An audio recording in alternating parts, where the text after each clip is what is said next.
Behind me, clinging to that plastic mesh there, is a wild male barn owl that we had handed in to a local vet, the Bishopton Vets group in Ripon, and it's been with us a few days now. The people who handed it in saw it being clipped by a car, and they picked it up, took it to the vets, they examined it. I was invited in to have a look as well.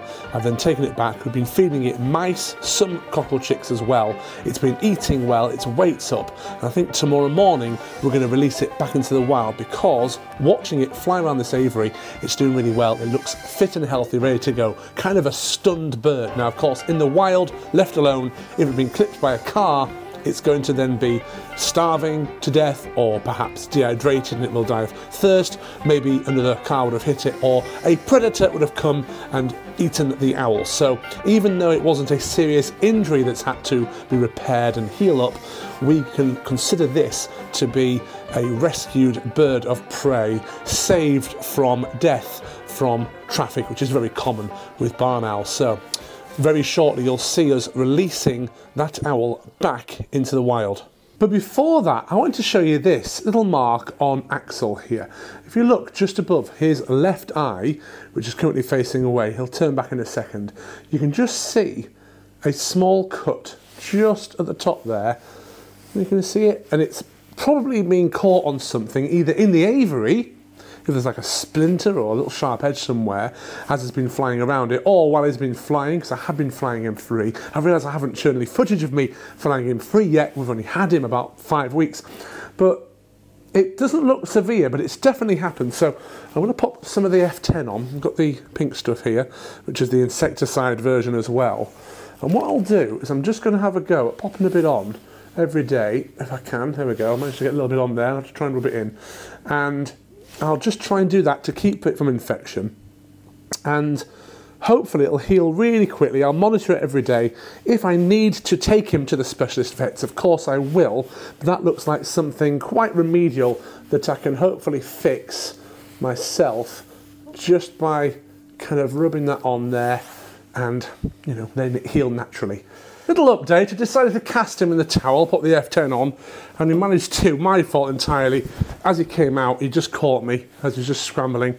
And look at that cut just there. And you know when something bleeds to the point where you're holding paper towel on and you're going, this isn't going to stop. So, typical falconry thing, had to put a plaster somewhere really random. He caught some on my nose there as well, that's not so bad. Just give that half an hour or so. It does look like I've got a little moustache now, actually, doesn't it? Using the first aid kit in one of the boxes there. Always have one to hand. We always have a bird of prey first aid kit to hand as well, but just shows, good tip actually, when you're working with things with talons, keep a few plasters and bandages around just in case.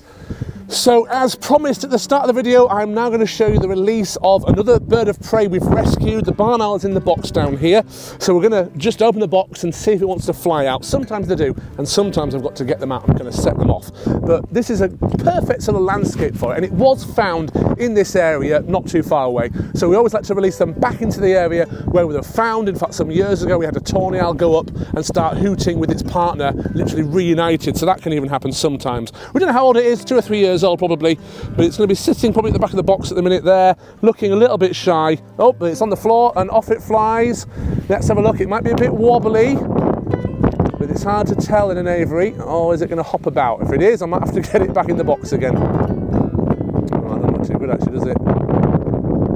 Unless it just takes off.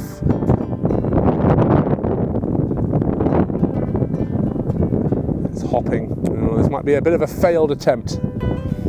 Okay, so when it comes to the aviary it's in, even if you have a 20-foot aviary, it's not necessarily that easy to tell how fit the bird is. And because we don't want to keep them in with us that long, we always like to give them a chance if they look like they're ready to go. And I've had birds before that looked like they might be ready and they've flown right off into the sky. And then this one, as you can see, it's struggling to get lift. No obvious injury, maybe needs more time to gain its strength. So I'm going to have a go at recapturing it because I think it needs a bit longer with us. Whether I can or not is another question, because it might just hop away.